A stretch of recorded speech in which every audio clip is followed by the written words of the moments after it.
Hello everyone, सभी को नमस्कार। आज हम अपने यूट्यूब चैनल पर एक नए टॉपिक के साथ में आए हैं और लास्ट सब्जेक्ट को ही हम कंटिन्यू करेंगे, हमारे सर्कुलेटरी सिस्टम को।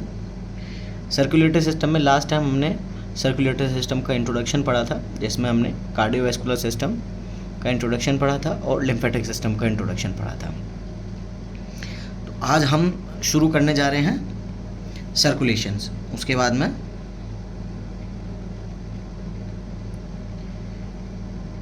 सर्कुलेशन कैसे होता है बॉडी के अंदर, ब्लड का सर्कुलेशन कैसे होता है।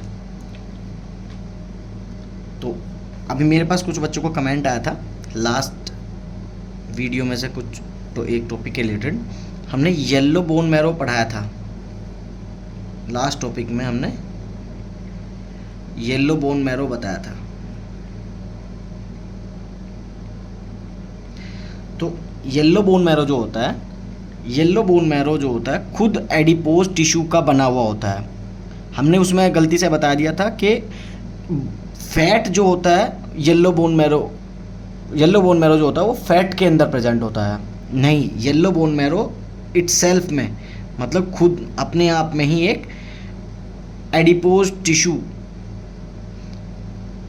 फैट होता है। किसका? एडिपोज टिश्यू का। ठीक है, फैट के रूप में ही ये प्रेजेंट होता है बॉडी के अंदर। ठीक है, तो उसको करेक्ट कर लेंगे। नेक्स्ट हम जो है अपना सर्कुलेशन स्टार्ट करते हैं।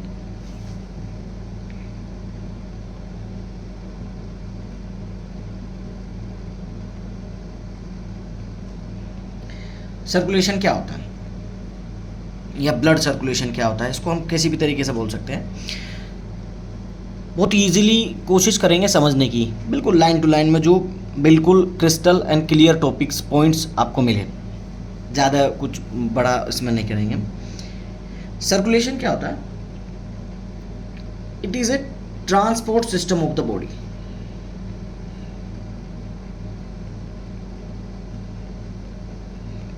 क्या होता है? ट्रांसपोर्ट सिस्टम ऑफ बॉडी का जो होता है, ये ट्रांसपोर्ट सिस्टम होता है। और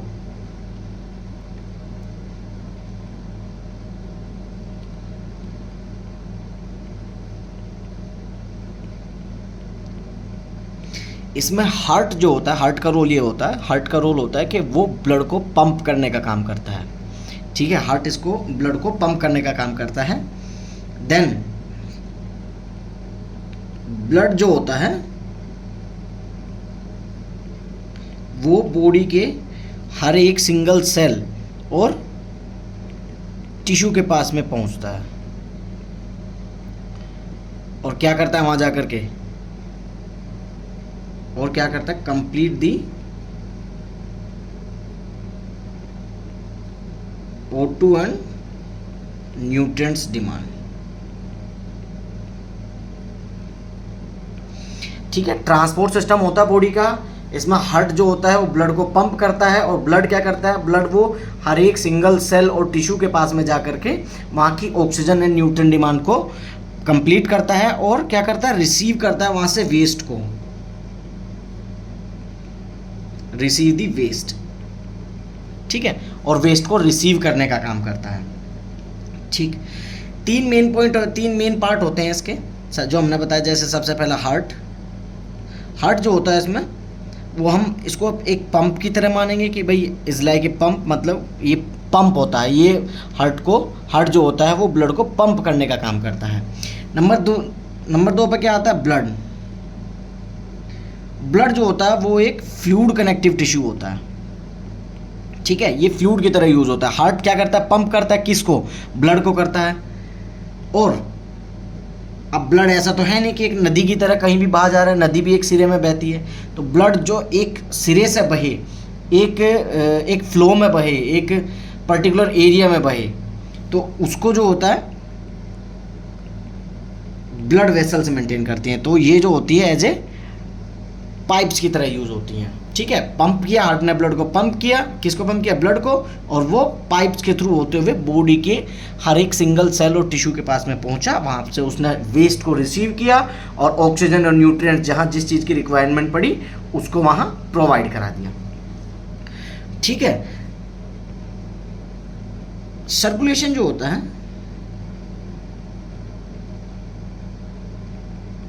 बॉडी के अंदर मेनली दो टाइप का सर्कुलेशन होता है, ठीक है। मेनली दो टाइप का सर्कुलेशन होता है। नंबर एक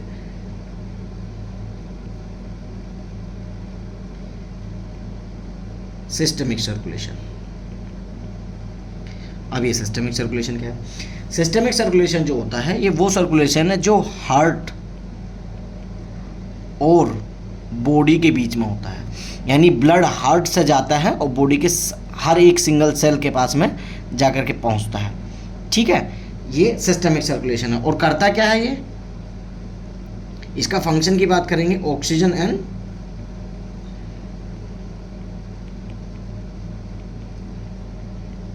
न्यूट्रिएंट सप्लाई करता है एंड रिसीव वेस्ट, ठीक है। ये सिस्टमिक सर्कुलेशन के द्वारा होता है। अब दूसरा जो सर्कुलेशन होता है वो होता है pulmonary circulation.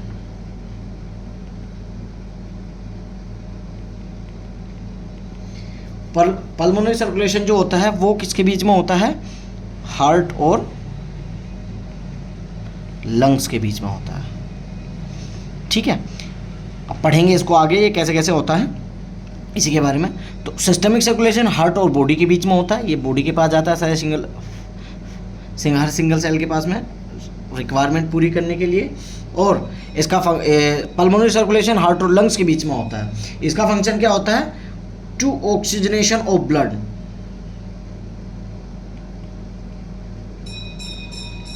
Oxygenation of blood का मतलब होता है कि ब्लड को भी तो प्योरिटी की जरूरत पड़ती है, ब्लड को भी प्योर होने की जरूरत पड़ती है, ठीक है। ये ब्लड यहाँ से बॉडी के पास जाता है, वेस्ट लेकर के आता है, तो वेस्ट जो होता है उसको भी प्योरीफाई करने की जरूरत पड़ती है। अब देखो दो सर्कुलेशन पढ़ लिए, इसके अलावा एक सर्कुलेशन और होता है, उसको हम बोलते हैं कोरोनरी सर्कुलेशन।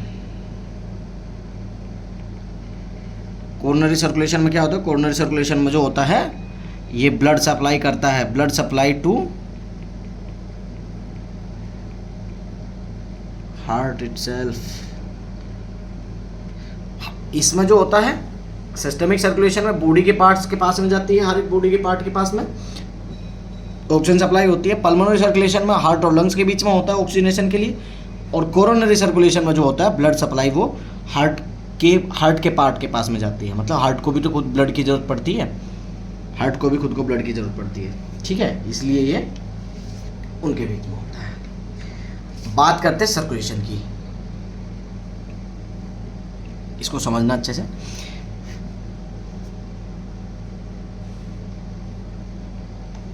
एक रफली डायग्राम बना रहा हूं मैं हार्ट का।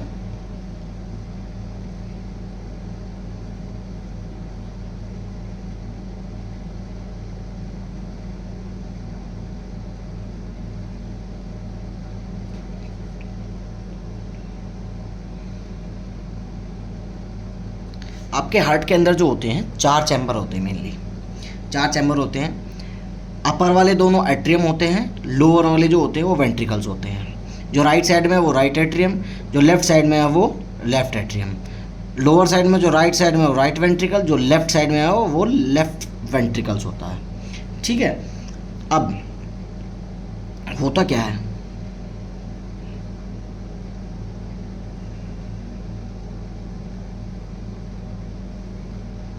इसको मैं आपको एक इमेज के जरिए भी अच्छी, अभी फिलहाल रफली इमेज बना रहे हैं हम समझाने के पर्पज से, एक अच्छी इमेज दिखा करके भी इसको आपको समझाऊंगा, ठीक है। लेफ्ट वेंट्रिकल से जो होता है आउटा निकलता है, मेन आर्टरी होती है ये, मतलब सबसे बड़ी आर्टरी बॉडी की होती है एक तरीके से। इसके अलग अलग पार्ट होते हैं, जैसे ये इस पार्ट को क्या बोलते हैं,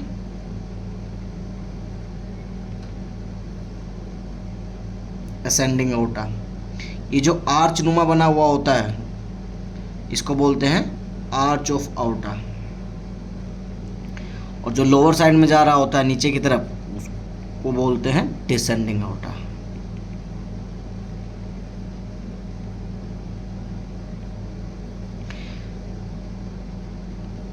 ठीक है, डिसेंडिंग आउटा के बाद में जो होता है ये आगे जाकर के छोटी छोटी आर्टरी में कन्वर्ट हो जाता है। ये क्या होता है, छोटी छोटी आर्टरी में कन्वर्ट हो जाता है। आर्टरी के बाद आगे जा कर के ये जो होता है ये किस में कन्वर्ट हो जाता है, आर्टरी में कन्वर्ट हो जाता है। आर्टरी के बाद में जो होता है ये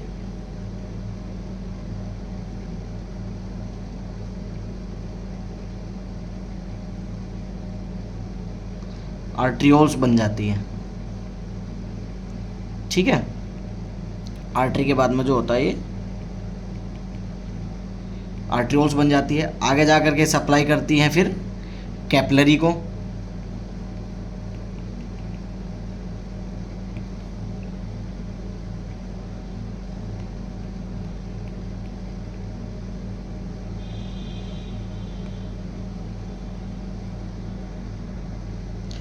चलिए तो समझते हैं।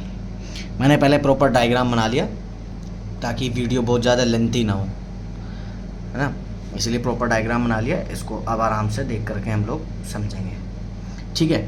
तो बेसिकली जो होते हैं 4 चैम्बर होते हैं आपके हार्ट के, 2 अपर 2 लोअर। 2 अपर दोनों जो होते हैं वो एट्रियम होते हैं, लोअर दोनों जो होते हैं वो वेंट्रिकल्स होते हैं, ठीक है। राइट में जो होता है वो राइट एट्रियम, लेफ्ट में जो होता है वो लेफ्ट एट्रियम। राइट में राइट लोअर में जो होता है वो राइट वेंट्रिकल, और लेफ्ट लोअर में जो होता है वो लेफ्ट वेंट्रिकल। अब सिस्टमिक सर्कुलेशन जो होता है, सिस्टमिक सर्कुलेशन में हम जो पढ़ते हैं, सिस्टमिक सर्कुलेशन में ब्लड जो होता है, जैसे मान के चलो हार्ट ने ब्लड पंप किया, हार्ट ब्लड पंप करता है तो आपके आउटा यहाँ से ग्रेट आर्टरी निकलती है, ये भी आर्टरी होती है पूरी, इसको आउटा बोलते हैं, ठीक है। आउटा के अलग अलग पार्ट है, जैसे यहाँ से आउटा ने निकलना शुरू किया तो ये वाला पार्ट जो होता है इसको असेंडिंग ऑफ आउटा बोलते हैं, असेंडिंग आउटा बोलते हैं। आर्च रूमा स्ट्रक्चर जो होता है ये आर्च ऑफ आउटा होता है, और नीचे डिसेंडिंग आउटा होता है। आगे जाके आर्टरी और बाकी ब्रांचेस में बढ़ जाती है। आइए बताते हैं, आगे बताएंगे उसके बारे में। तो हार्ट जो होता है, हार्ट का कौन सा, लेफ्ट वेंट्रिकल वाला पार्ट जो होता है ब्लड को पंप करता है। ब्लड जो होता है वो ऑक्सीनेटेड, ये ऑक्सीनेटेड ब्लड होता है। ब्लड जो होता है वो आउटा के थ्रू होते हुए ascending aorta, then arch of aorta, उसके बाद डिसेंडिंग आउटा के पास होते हुए आगे जा कर के जो होती है इसकी ब्रांचेस बढ़ जाती है, आगे जा कर के जो है इसकी ब्रांचेस बढ़ जाती है। आर्च आउटा के बाद में जो होता है ये आर्टरी में बनता है, आर्टरी बनती है, आर्टरी से उससे छोटी ब्रांच फिर आर्ट्रियोल्स बनती हैं, ठीक है, आर्ट्रियोल्स बनती है। आर्ट्रियोल्स के बाद में जो होता है ये कैपिलरी की फॉर्म में कन्वर्ट होता है, जहाँ पे गैसेज और न्यूट्रिशन का आपका एक्सचेंज होना होता है, ठीक है। यहाँ पे गैसेज और न्यूट्रिशन का एक्सचेंज होता है। और ये एक मैंने अभी रफली डायग्राम दिखाया, मैं इसको प्रॉपर डायग्राम दिखाऊंगा आपको।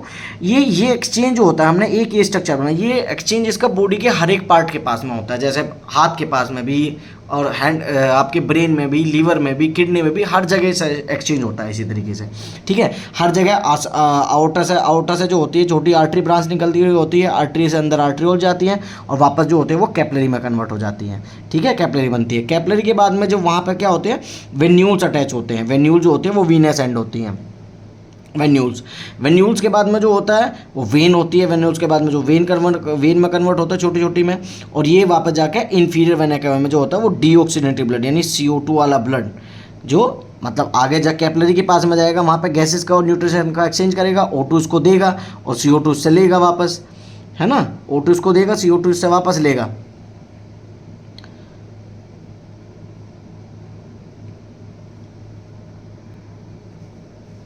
ठीक है। फिर एक्सचेंज होने के बाद वापस वो वेन्यूल्स और वेन के थ्रू होते हुए इन्फीरियर वेना केवा में चला जाएगा।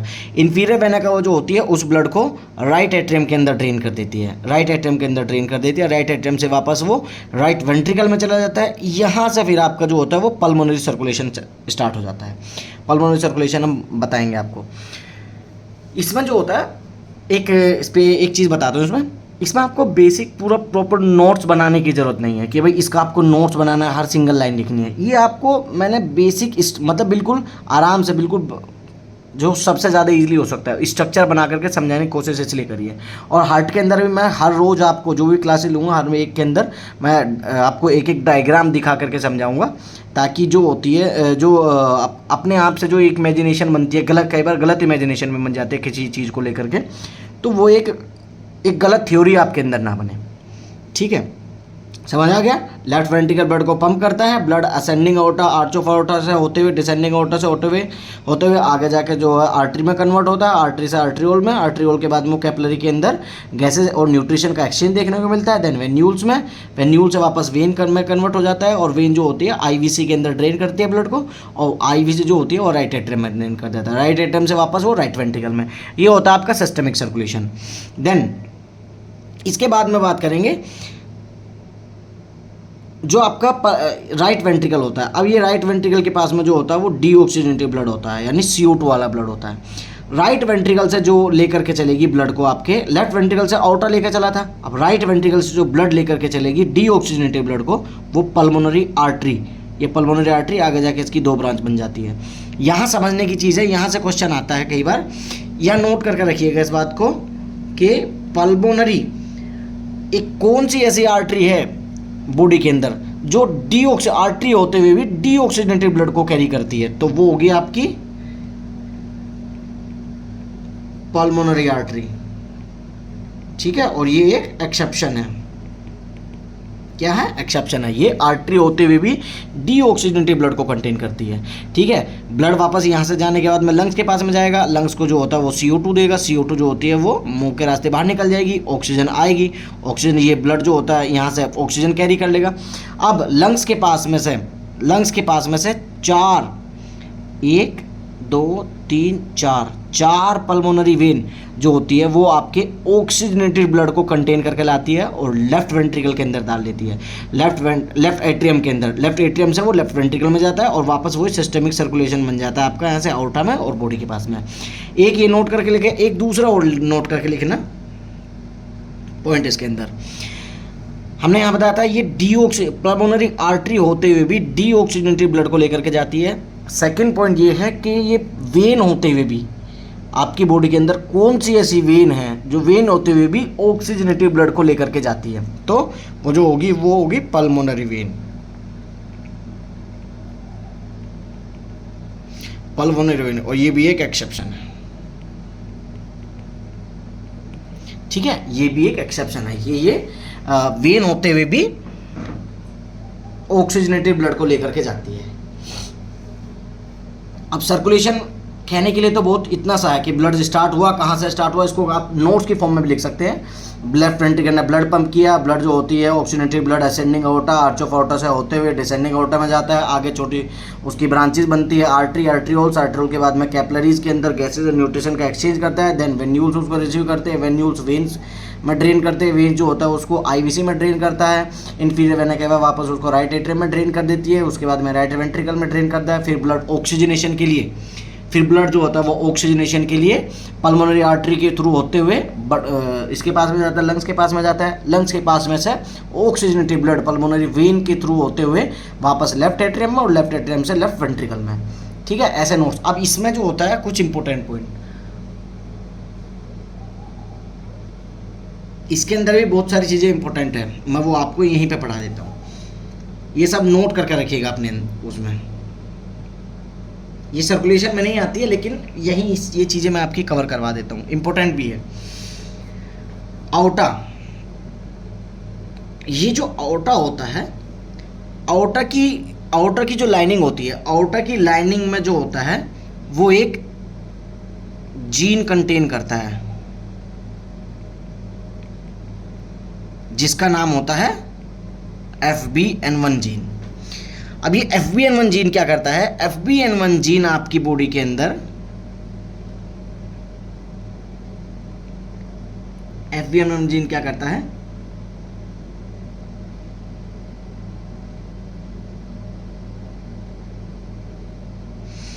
ये FBN1 जीन जो होता है ये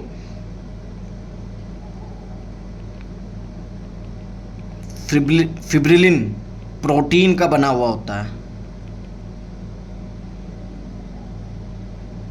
ठीक है, FBN1 जीन फिब्रिलिन प्रोटीन का बना हुआ होता है। और ये फिब्रिलिन प्रोटीन क्या करता है? फिब्रिलिन प्रोटीन आपकी बॉडी में आपके आउटा के स्ट्रक्चर, उसके किसको स्ट्रक्चर एंड उसकी स्ट्रेचेबिलिटी को मेंटेन करने का काम करता है। उसको कितना डायलेट होना है, कितना वापस प्रेशर मारना है, कितना वापस सिकुड़ना है, मतलब ये सब चीज़ मेंटेन जो होता है ये FBN1 जीन करता है। अब कंडीशन क्या होती है, अब अगर किसी कारणवश जीन म्यूटेशन अगर हो जाता है, किसी भी डिजीज कंडीशन की वजह से FBN1 जीन म्यूटेशन हो जाता है, तो इसकी वजह से क्या होता है, ये डिफेक्टिव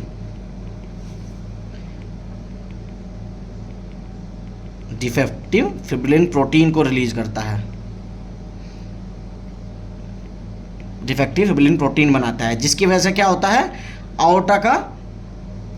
आउटा की जो आपकी आउटा होता है उसका स्ट्रक्चर और उसकी स्ट्रेचेबिलिटी मेंटेन नहीं रहती। इसकी वजह से क्या होता है, आउट पाउचिंग ऑफ आउटा देखने को मिलता है, आउट पाउचिंग ऑफ आउटा देखने को मिलता है। मतलब होता क्या, जैसे आउटा गया, यहाँ से आउट पाउचिंग हो गया, ये वापस ऐसे चला गया, है ना, इस तरीके से आउट पाउचिंग हो जाती है। और इस कंडीशन को हम क्या बोलते हैं, इस कंडीशन को हम बोलते हैं मार्फन सिंड्रोम।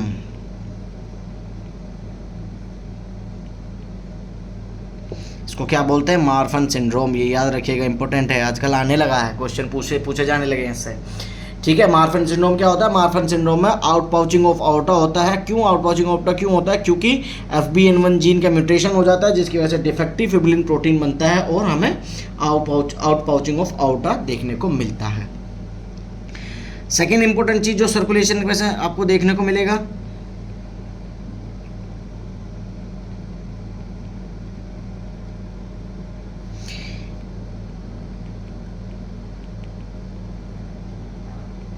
ये जो आर्टेरियोल्स होते हैं, आर्टेरियोल्स जो होते हैं, इसको हम क्या बोलते हैं, इसको हम मैक्सिमम रेजिस्टेंस ब्लड वेसल्स भी बोलते हैं, मैक्सिमम रेजिस्टेंस ब्लड वेसल भी बोलते हैं। और क्या बोलते हैं, सिस्टमिक पेरिफेरल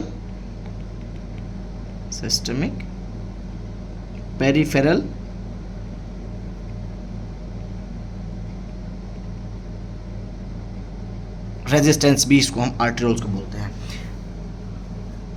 ये रेजिस्टेंस जो होता है, ये आर्टेरियोल्स के साइज के ऊपर डिपेंड करता है। इट डिपेंड अपॉन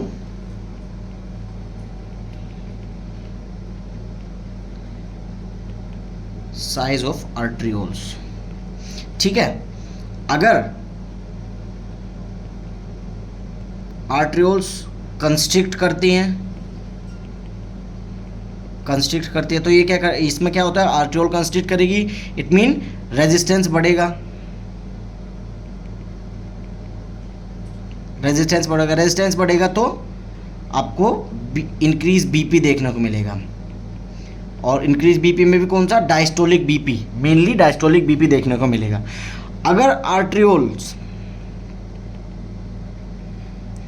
डायलेशन होता है तो रेजिस्टेंस डिक्रीज देखने को मिलेगा, यानी रेजिस्टेंस कम हो जाएगा, जिसकी वजह से आपको बीपी डिक्रीज देखने को मिलेगा, यानी बीपी कम देखने को मिलेगा। और कौन सा, डायस्टोलिक ब्लड प्रेशर देखने को मिलता है। इसमें होता क्या है, मतलब जैसे आर्टेरियोल अगर कंस्ट्रिक्ट होती है तो उसका सरफेस एरिया कम हो जाता है। ये एक नॉर्मल साइज है, ईमान के चलो एक नॉर्मल साइज है आर्टेरियोल्स का, ये एक नॉर्मल साइज है। अगर कंस्ट्रिक्ट हो जाती है तो वो इतनी कंस्ट्रिक्ट हो जाएगी, इतना एरिया, तो इसका जो बचा हुआ सरफेस एरिया होगा, सरफेस एरिया कम हो जाएगा, जिसकी वजह से ब्लड का फोर्स इस पर ज़्यादा देखने को मिलेगा। तो ब्लड का फोर्स ज़्यादा देखने को मिलेगा तो डायस्टोलिक बीपी आपको देखने को मिलता है। और अगर ये नॉर्मल साइज से ज़्यादा है, मान के चलो ये नॉर्मल साइज है, अगर ये इससे ज़्यादा डायलेट हो जाती है तो सरफेस एरिया क्या होगा, सरफेस एरिया बड़ा हो जाता है, जिसकी वजह से वो जो फोर्स होता है एक तरीके से जो रेजिस्टेंस लगता है वो कम हो जाता है। और पेशेंट का डायस्टोलिक बीपी हमें कम देखने को मिलता है। अब ये एक फोटो देखो, इस फोटो को देख के समझो। हार्ट के पास से जो होती है आपकी sending out arch of auto से होते हुए आगे जाके ये आर्टरीज बनती है, आर्टरीज से आर्ट्रियोल्स बनती है, उसके बाद में जो होते हैं कैपिलरीज। ये बॉडी के हर पार्ट में जाकर के सिस्टमिक सर्कुलेशन देखो, जो ये बॉडी के हार्ट और बॉडी पार्ट के बीच में हो रहा है सिस्टमिक सर्कुलेशन, और जो हार्ट और लंग्स के बीच में हो रहा है वो पल्मोनरी सर्कुलेशन होता है। ठीक है, ये सिस्टमिक सर्कुलेशन और ये पल्मोनरी सर्कुलेशन। ठीक, ये बॉडी के हर एक पर्टिकुलर पार्ट में जाता है, पर्टिकुलर पार्ट में जाकर के वहाँ ऐसे सप्लाई करता है। देन उसके बाद जो होता है ये लंग्स के पास में जाता है और वहाँ से भी ऑक्सीजनेटेड ब्लड लेकर के हार्ट के पास में आता है। ठीक है, अब ये एक्सचेंज होता कैसे है?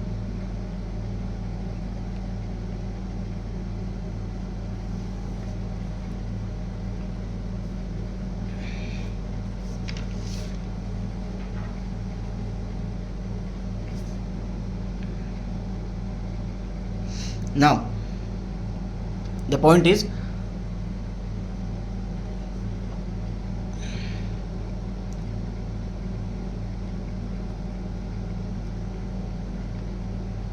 how exchange occur, एक्सचेंज होता कैसे है? इसके लिए कुछ की पॉइंट्स आप लोग लिखना।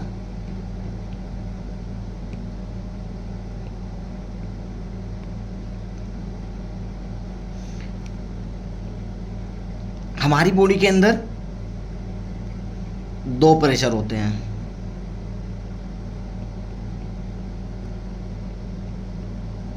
ऑनकोटिक प्रेशर, नंबर एक ऑनकोटिक प्रेशर। ऑनकोटिक प्रेशर क्या होता है? Oncotic pressure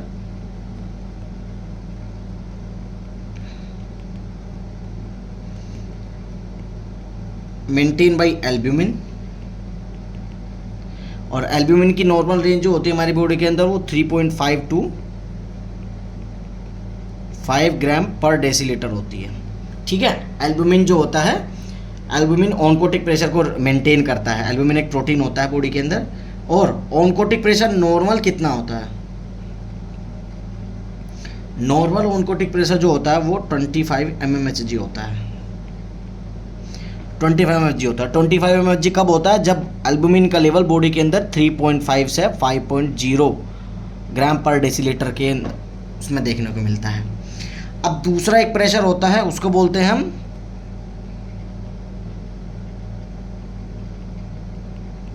hydrostatic pressure. अच्छा, ये करता क्या है? ऑनकोटिक प्रेशर जो होता है, ऑनकोटिक प्रेशर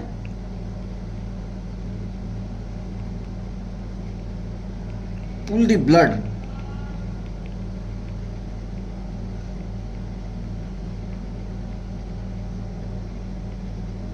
वेसल्स के अंदर ब्लड को खींचने का काम करता है। मतलब जैसे ये वेन है, ये वेन की ओपनिंग है कहीं भी, मतलब तो ऑनकोटिक प्रेशर जो होता है वो ब्लड को अंदर की तरफ खींचने का काम करता है।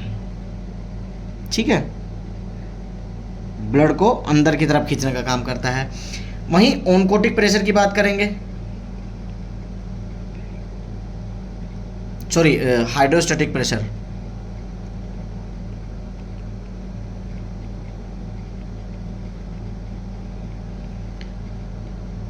हाइड्रोस्टैटिक प्रेशर जो होता है, हाइड्रोस्टैटिक प्रेशर की नॉर्मल रेंज जो होती है वो दो होती हैं। एक होती है आर्टीरियल एंड, और इसको स्टार्ट ऑफ कैपिलरी भी बोलते हैं। एक होता है वीनस एंड, और उसको एंड ऑफ कैपिलरीज भी बोलते हैं। ठीक है, अब आर्टीरियल एंड पे जो हाइड्रोस्टैटिक प्रेशर होता है वो 35 mmHg होता है, और वीनस एंड यानी एंड ऑफ कैपिलरीज पे जो हाइड्रोस्टैटिक प्रेशर होता है वो 15 mmHg होता है। इन्हीं दो प्रेशर्स की वजह से आपका सर्कुलेशन जो होता है, सर्कुलेशन के अंदर एक्सचेंज देखने, ब्लड का एक्सचेंज देखने को मिलता है। एक ऑनकोटिक प्रेशर, एक हाइड्रोस्टैटिक प्रेशर। ठीक है, ऑनकोटिक प्रेशर जो होता है, और वो ऑनकोटिक प्रेशर कंस्टेंटली 25 mHg रहता है, चाहे वो आर्टीरियल एंड हो चाहे वीनस एंड हो। लेकिन हाइड्रोस्टैटिक प्रेशर जो होता है वो आर्टीरियल एंड पे 35 mHg होता है और वीनस एंड पे 15 mmHg होता है। ठीक है, अब होता क्या है, एक जैसे एक रफली डायग्राम बना रहा हूँ, ये आर्टरी आई, आर्टरी से आर्ट्रियोल बना,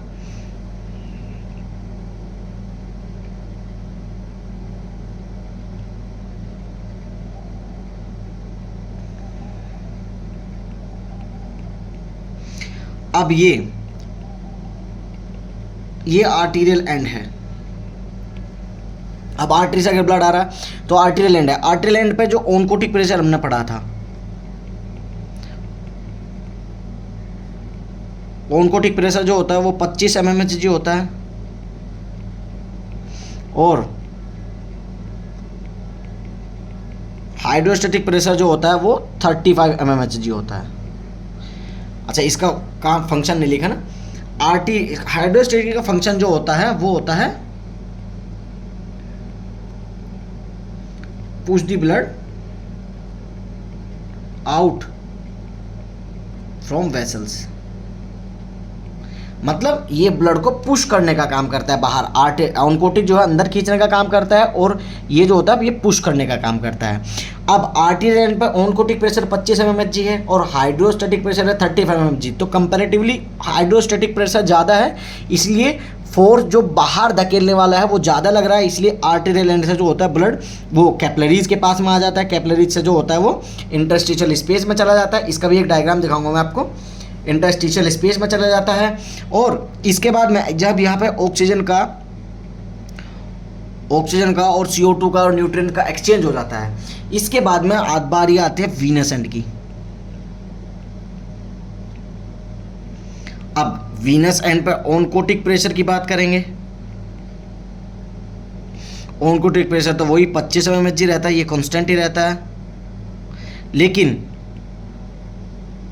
हाइड्रोस्टैटिक प्रेशर जो होता है वो बदल जाता है, यानी कम हो जाता है। हाइड्रोस्टैटिक प्रेशर 15 mmHg हो जाता है। अब देखो, यहाँ ऑनकोटिक कम था, हाइड्रोस्टैटिक ज़्यादा था, तो आर्टरी से ब्लड पंप हुआ, इंटरस्टिशियल स्पेस में चला गया, एक्सचेंज हो गया।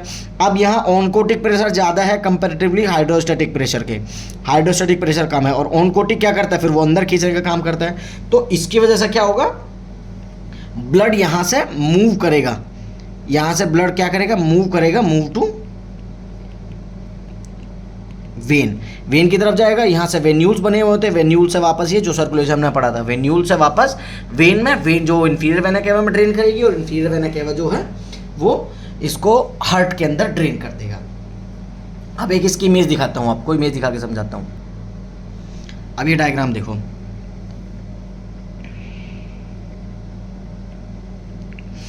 ये आपकी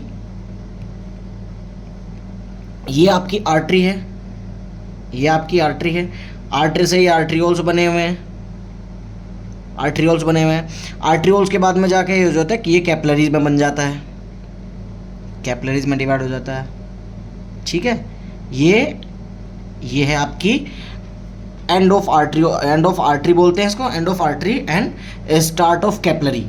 अब इस एंड पर जो होता है, हम जैसे हमने पढ़ा था, हाइड्रोस्टैटिक प्रेशर 35 mmHg होता है, ऑनकोटिक 25 mmHg होता है, तो इसकी वजह से जो होता है नेट आउटफ्लो फिल्टर, मतलब आउटफ्लो बाहर की तरफ जाएगा। ये सेल का टिश्यू का एरिया है, यहाँ बाहर जाएगा, ब्लड इसके अंदर बाहर चला गया। यहाँ क्या होगा, फ्लूइड और O2 न्यूट्रिएंट जो होते हैं वो move out from capillary to interstitial space, मतलब वो कैपिलरी से जो ऑक्सीजन होती है, न्यूट्रिएंट्स होते हैं, वो इंटरस्टिशियल स्पेस, ये स्पेस जो होता है, ये स्पेस, ये इंटरस्टिशियल स्पेस होता है। ये भी अभी दिखाऊंगा, ये एक इंटरस्टिशियल स्पेस होता है। देखो, ये कैपिलरीज है, कैपिलरी से ये एंडोथेलियल सेल है, एंडोथेलियल सेल। अब यहाँ पे जो होता है प्रेशर लगने की वजह से, हाइड्रोस्टैटिक प्रेशर लगने की वजह से, ये इस इंटरस्टिशियल स्पेस के अंदर जो होता है ब्लड वो आ जाता है, ब्लड आ जाता है, ऑक्सीजन न्यूट्रिएंट्स आ जाते हैं। ऑक्सीजन न्यूट्रिएंट जो होता है वो सेल के पास आता है, सेल जो होता है अपना वेस्ट छोड़ता है यहाँ से, ठीक है, O2 देता है और CO2 छोड़ता है, तो CO2 वापस इंटरस्टिशियल स्पेस में चले जाते हैं। अब यहाँ इसके बाद में जो होता है कैपिलरीज, अब यहाँ ये आर्टीरियल एंड है, तो यहाँ पे तो ये ब्लड को बाहर करने का। अब बात करते हैं वीनस एंड की। अब वीनस एंड पे जैसे हमने पढ़ा था हाइड्रोस्टैटिक प्रेशर 15 mmHg रह जाता है, लेकिन ऑनकोटिक कंस्टेंट होता है 25 mmHg। तो यहाँ से ये जो ब्लड होता है, जो ब्लड यहाँ वेस्टेड ब्लड वो जो होता है वेस्ट अमाउंट वाला ब्लड, जो वेस्ट कंटेन करता है CO2 को एंड जो न्यूट्रिशन वेस्ट को, वो इसको कैरी करता है। कैरी करने के बाद वापस ये क्या करता है,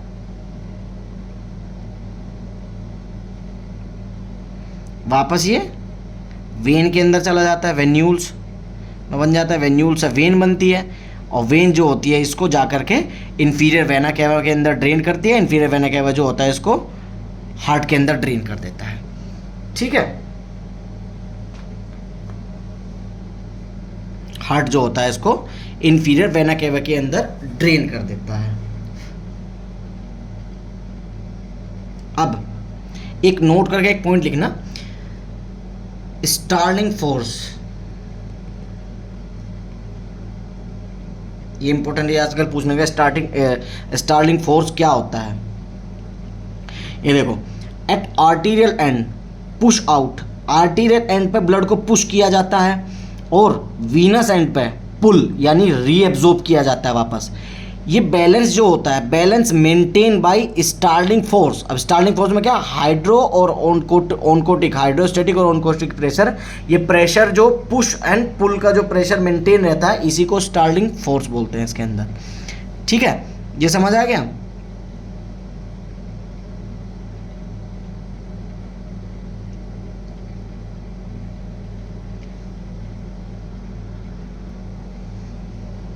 चलिए, स्टार्लिंग फोर्स समझ में आ गया। अब नेक्स्ट इसके अंदर लिखो, अब ये जो सर्कुलेशन होता है,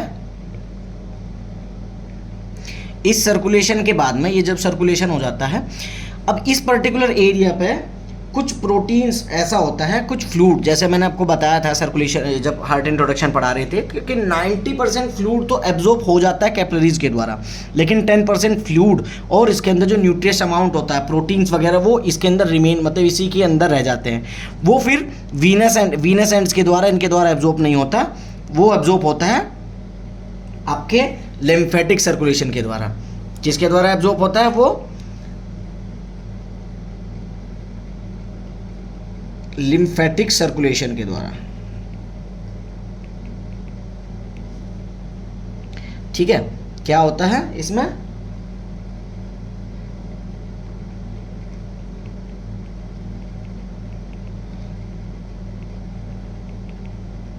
कुछ प्रोटीन जो होते हैं वो बच जाते हैं जो सर्कुलेशन में,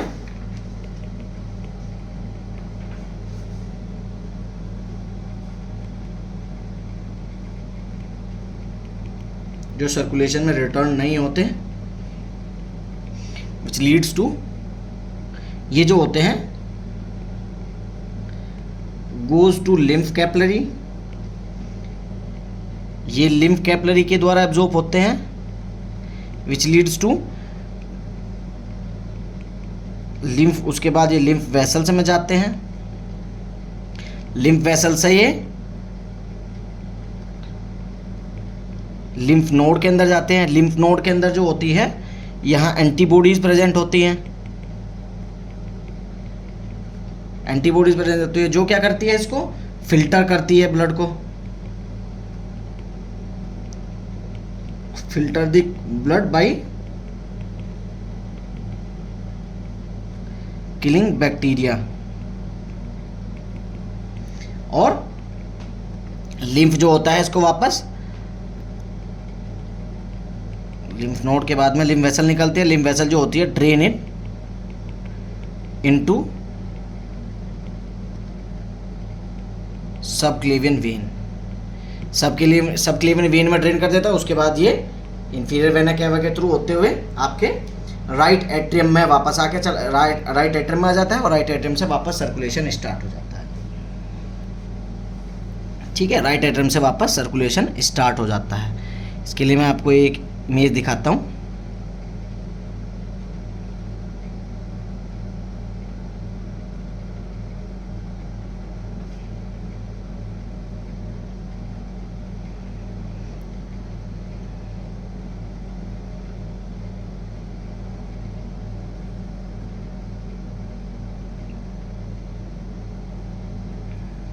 ये इमेज देखो,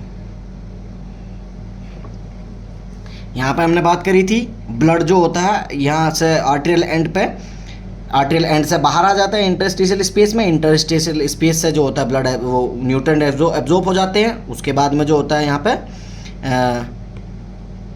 उसके बाद में जो वीनस एंड से वापस रीअब्जॉर्ब हो जाते हैं। अब जो 10% अमाउंट फ्लूइड बच जाता है, 10% अमाउंट फ्लूइड जो बच जाता है वो इंटरस्टिशियल स्पेस में टिश्यू, ये जो लिम्फेटिक कैपिलरीज होती है, ये लिम्फेटिक कैपिलरीज जो होती हैं ब्लाइंड एंडेड, ये इसको इस फ्लूइड को एब्जॉर्ब कर लेती हैं, इस फ्लूइड को एब्जॉर्ब कर लेती है और क्या करती है, एब्जॉर्ब करने के बाद बस वापस लिम्फ वेसल्स के पास में जाती है, लिम्फ नोड और लिम्फ नोड के पास में जाती है। लिम्फ नोड क्या करता है, इसको फिल्टर करता है, यानी बैक्टीरिया किलिंग करने का काम करता है, और वापस से जो होता है इसको वेन के अंदर ड्रेन कर देता है। कहाँ, वेन के अंदर ड्रेन कर देता है। देखो ये समझ में आ रहा होगा, ये आर्टरी आई, आर्ट्रियोल बनी है ना, आर्ट्रियोल बनी, यहाँ एक्सचेंज हुआ, एक्सचेंज होने के बाद में वापस इधर चला गया ब्लड। अब यहाँ पे कुछ अमाउंट ब्लड बच गया, ये कुछ अमाउंट फ्लूइड जो होता है वो बच जाता है, वो ये इनके द्वारा लिम्फ कैपिलरीज के द्वारा ले लिया जाता है। ठीक है, वो लिम्फ नोड और क्या कहाँ जाता है, उसके बाद लिम्फ नोड में जाता है, बीच में लिम्फ नोड में जो होता है ये लिम्फ नोड से ये वो करता है, फिल्टर करता है, फिल्टर करने के बाद में ये वापस वेन के अंदर ड्रेन हो जाता है। कहाँ ड्रेन हो जाता है, वेन के अंदर ड्रेन हो जाता है।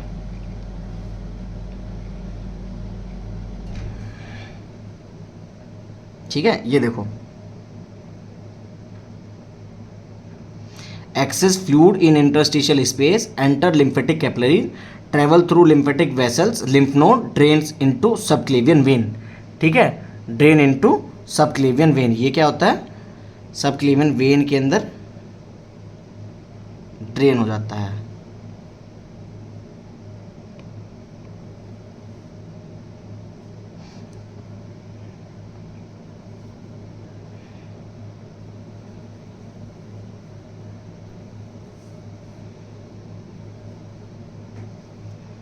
ठीक है, देन पल्मोनरी सर्कुलेशन हमने पढ़े, ये है आपका सिस्टेमिक सर्कुलेशन पूरा।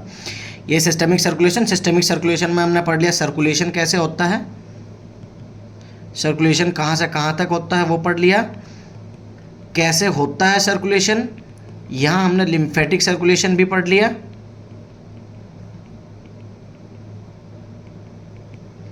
ठीक है, लिम्फेटिक सर्कुलेशन भी पढ़ लिया। लिम्फेटिक के बाद में हमने उससे पहले पल्मोनरी पढ़े, पल्मोनरी सर्कुलेशन भी इसमें पढ़ा था। पल्मोनरी याद है, पल्मोनरी सर्कुलेशन जो होता है, पल्मोनरी सर्कुलेशन में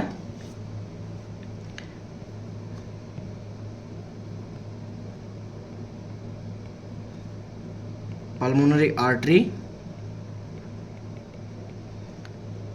arrive from राइट वेंट्रिकल, और ये पल्मोनरी आर्टरी होती है, ये एक एक्सेप्शन होता है, बताया मैंने, विच लीड्स टू, ये क्या होता है, contain deoxygenated blood,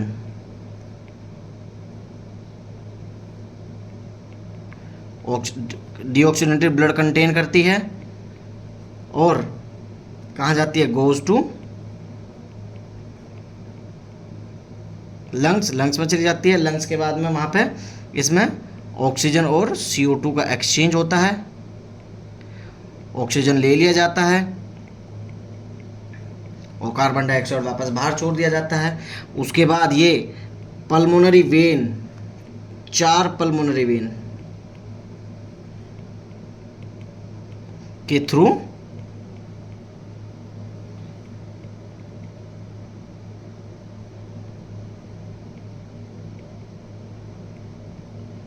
return to the heart, और हार्ट में कहाँ रिटर्न होता है, ये